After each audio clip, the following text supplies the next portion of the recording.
जय हिंद बच्चों, कैसे हो आप सब। उम्मीद करता हूँ आप सब बढ़िया होंगे। तो अभी तक हमने क्या किया था, न्यूटन्स के लॉ किए हैं। न्यूटन्स के फर्स्ट लॉ कर चुके हैं, न्यूटन का सेकंड लॉ कर चुके हैं। अब कौन सा लॉ बचा बच्चों? न्यूटन का थर्ड लॉ।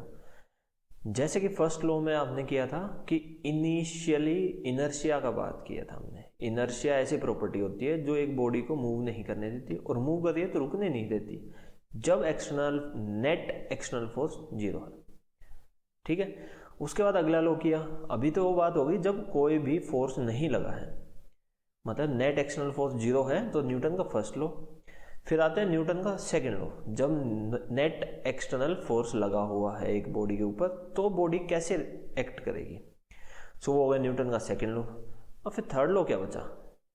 न्यूटन का थर्ड लॉ कहता है कि वो फोर्स जो लगा है वो आया कहाँ से। हमें ये तो पता ही नहीं किया अब तक कि वो जो फोर्स लगा वो आया कहाँ से। तो उस फोर्स का ओरिजिन जो है वो न्यूटन्स के थर्ड लॉ से पता चलता है कि न्यूटन ने कहा कि थर्ड लॉ में जो फोर्स है वो एक्सटर्नल बॉडी की वजह से आया है। एक एक्सटर्नल बॉडी होगी जो आप पे फोर्स लगाएगी। जैसे आप अगर गाड़ी चला रहे हो तो इंजन जो है वो एक फोर्स लगाएगा टायर्स पे। बहुत ही कम बेसिक एग्जांपल ले लेते हैं, जैसे बाइसिकल है, साइकिल है, तो उस पे हम पेडल मारते हैं। अब हम एक एक्सटर्नल एजेंसी है जो उसके ऊपर पेडल मार रहे हैं, तो हम अपनी एनर्जी से फोर्स लगा रहे हैं। अब फोर्स लगाएंगे तो वो साइकिल आगे बढ़ेगी। अब वो आगे बढ़ी, फिर उसके ऊपर अगर कांस्टेंट फोर्स लगा रहा है तो वो यूनिफॉर्म मोशन वाला न्यूटन का फर्स्ट लॉ। अगर उसमें फोर्स की वजह से एक्सेलरेशन हो रही है तो न्यूटन का सेकंड लॉ। थर्ड लॉ जो बताता है कि फोर्स कहाँ से आया। समझ आया? चलो फिर इसके स्टेटमेंट देखते हैं। न्यूटोनियन मैकेनिक्स का मतलब समझते हो? न्यूटोनियन मैकेनिक्स मतलब जो मैकेनिक्स न्यूटन ने दी थी। तो बच्चों बड़ा काम करोगे ना तो आपका भी नाम होगा, जैसे न्यूटन का नाम छप गया है किताबों में, क्योंकि इन्होंने बहुत महान काम किया कि इन्होंने लॉ दे दिया, आपका सिलेबस बढ़ा दिया। ठीक है, तो न्यूटोनियन मैकेनिक्स जो है वो कहती है कि force never occurs single in nature. वाह, forces are also in couple, तो फोर्स भी सिंगल नहीं है। तो फोर्स कभी भी सिंगल नहीं रहते हैं। Force is the mutual interaction between two bodies. Force जो है वो टू बॉडीज का म्यूचुअल इंटरेक्शन है। म्यूचुअल मतलब सहमति से, एक दूसरे से, म्यूचुअल इंटरेक्शन। अब इससे क्या समझे सर जी? कुछ नहीं समझे। चलो फिर दूसरी स्टेटमेंट देखते हैं। दूसरी स्टेटमेंट कहती है, दूसरी जो स्टेटमेंट है वो अपनी कहती है when one object exert a force on another.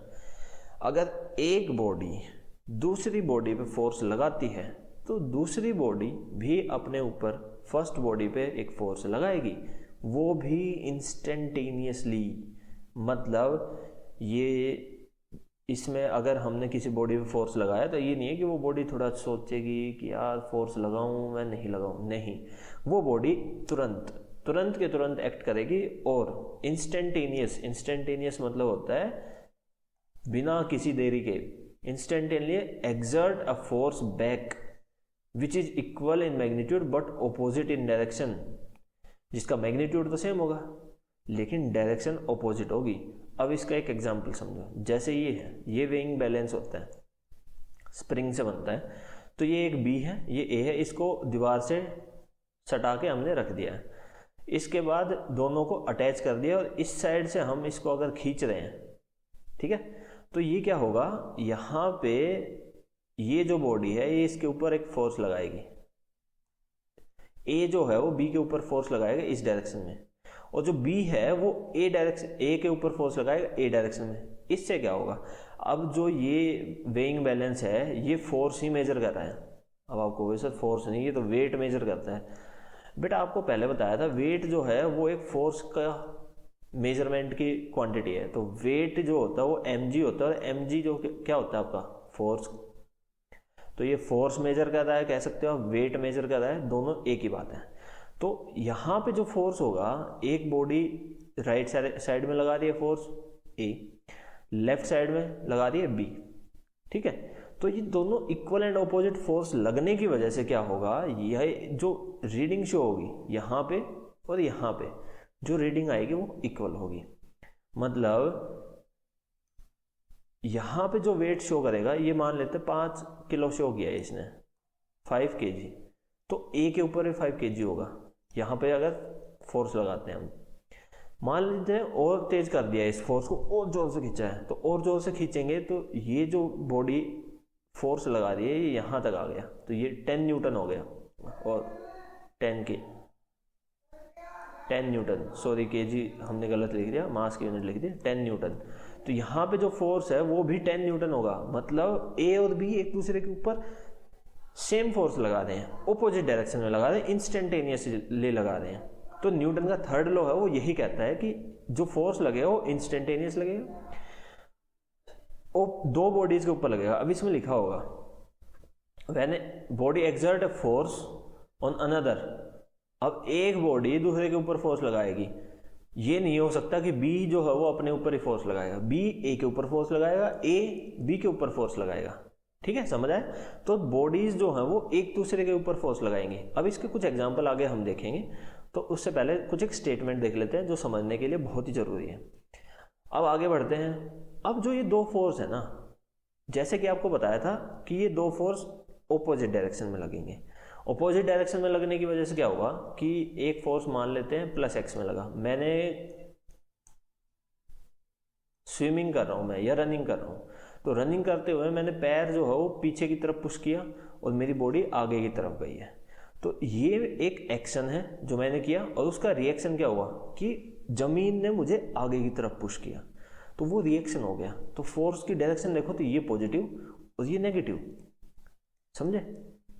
तो जो फोर्स होगा उसका जो डायरेक्शन होगी वो ऑपोजिट होगी, but magnitude remains the same. So force on body A have the equal magnitude with force B, but negative sign represents, what is negative sign representing? The direction. So direction will be different,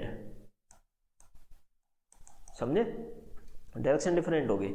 उसके बाद देखो, जैसे running करते हैं, running का आपको example समझाया मैंने। रनिंग करते हुए हम जमीन को पीछे की तरफ पुश करते हैं और जमीन हमें आगे की तरफ पुश करती है, तो ये हमारा एक्शन हो गया, हमने एक्शन किया और ये रिएक्शन हो गया। सिमिलरली स्विमिंग में होता है, स्विमिंग में हम पैर हाथ पीछे ले जाते हैं और पानी हमें आगे की तरफ पुश करता है।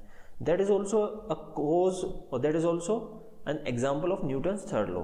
इन the rocket propulsion, in case of rocket propulsion when we launch a rocket, तो रॉकेट को लॉन्च करते हुए नीचे की डाउनवर्ड डायरेक्शन में गैसेज निकलती हैं। वो जो गैसेज है वो डाउनवर्ड डायरेक्शन में है, लेकिन जो फोर्स लग रहा है वो अपवर्ड डायरेक्शन में है रॉकेट को मूव कराने के लिए।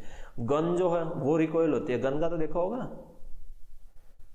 गोलियां जो मारते हैं तो उसमें गन बैक साइड आती है, तो वो रिकॉइल है, उसको रिकॉइल बोलते हैं। रिकॉइल क्यों होता है? बुलेट जो हो आगे की तरफ मूव करी और गन पीछे की साइड मूव करी, तो इसको बोलते हैं gun recoil.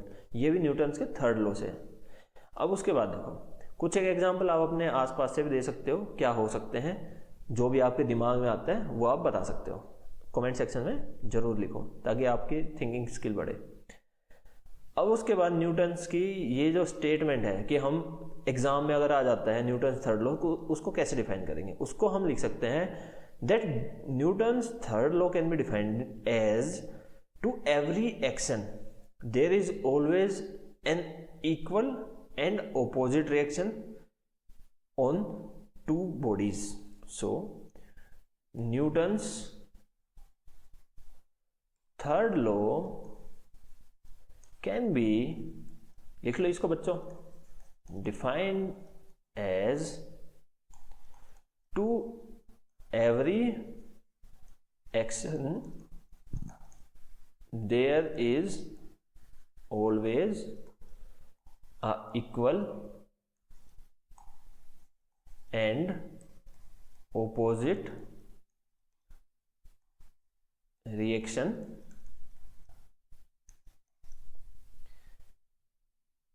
without time delay।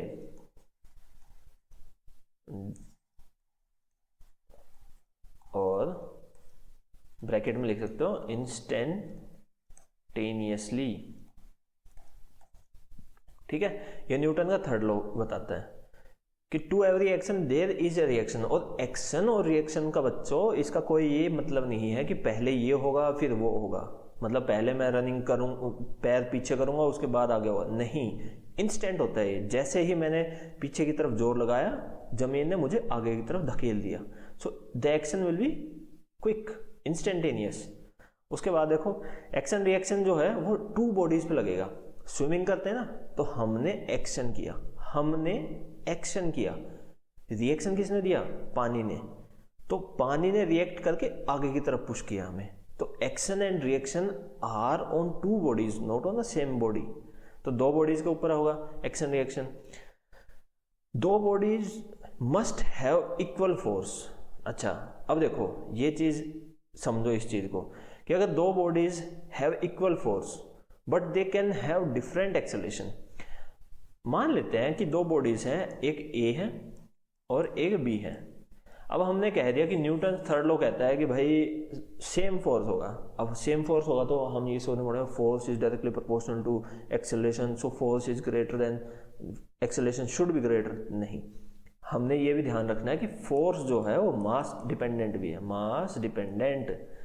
So it not always depends on acceleration. So if mass into acceleration is constant, तो हम कह सकते हैं कि mass is equals to constant को के से रिप्रेजेंट कर लेते हैं अपॉन एक्सेलरेशन।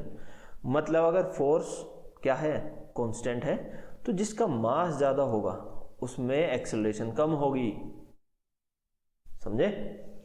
अगर दो बॉडीज हैं, एक हैवियर बॉडी है एक लाइटर बॉडी है, तो जैसे मैंने जमीन का बताया है तुम्हें, तो मैंने जमीन को पीछे पुश किया, आपको फर्क पता चला? जमीन आप बैठ के अगर देखते हो तो कुछ दिखता है कि भाई जमीन पीछे की तरफ खिसक गई? नहीं, क्योंकि अर्थ इतना बड़ा है, उसके ऊपर हम बहुत छोटे पार्टिकल हैं। तो हमारा जो रिएक्शन होगा वो शो किया है कि हम आगे की तरफ पुश हो गए, लेकिन जो एक्शन है वो मास डिपेंडेंट है। Action reaction force are mass dependent, so if mass is greater then acceleration should be minimum. समझ गए? इससे force is equal to mass into acceleration. If forces are constant, then mass into acceleration must be constant. अब देखो इसको और अच्छे से समझो। दो बॉडीज हैं, F A equals to F B. Force का formula mass of A into acceleration of A और mass of B into acceleration of B. So mass A upon mass B is equals to acceleration B over acceleration A, means अगर mass of A is greater than acceleration should be less, mass of A is greater than acceleration should be less। तो यहीं से हमने ये conclusion किया है। समझ गए? चलो फिर आगे देखते हैं, कुछ एक एग्जांपल देखते हैं। जैसे इस एग्जांपल में क्या समझोगे आप? बताओ मुझे, क्या समझ में आ रहा है? किस साइड आपका एक्शन है और किस साइड रिएक्शन है? अब आपको अगर दिख रहा है तो यहाँ पे ये गैस पीछे की साइड जा रही है, ये जो अपने हाथ में से गैस छोड़ रहा है ना, ये पीछे की साइड है, लेकिन रिएक्शन कहाँ हो रहा है? रिएक्शन कहाँ हुआ बच्चों? रिएक्शन लेफ्ट साइड में हुआ आपका। तो ये हो गया एक्शन, गैस की वजह से कुछ एक थ्रस्ट जनरेट होगा, थ्रस्ट की वजह से आपका ये इधर थ्रस्ट लगा है, ये हुआ रिएक्शन। ठीक, अगला एग्जाम्पल। अब ये देखो, इसमें ये जो बॉल है ये नीचे ड्रॉप हुई है, ये एक रबड़ का कुछ सरफेस समझ लो। तो ये बॉल नीचे गई, इसने क्या एक्शन किया कि इस रबड़ को नीचे पुश किया। अब फर्स्ट बॉडी अपनी बॉल है, फर्स्ट बॉडी ने क्या किया? नीचे डाउनवर्ड डायरेक्शन में एक एक्शन किया।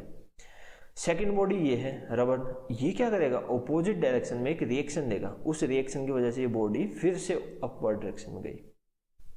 समझे? तो downward direction action of the ball, upward direction reaction of the ball. चलो अगला एग्जांपल देखो, ये जो मैंने आपको बताया था ये वही है कि इसमें हम शूट करते हैं तो कैसे होगा। देखो यहां से ये बुलेट जाएगी अभी इस डायरेक्शन में, और रिएक्शन क्या था? बैकवर्ड डायरेक्शन में। देखो ऐसे।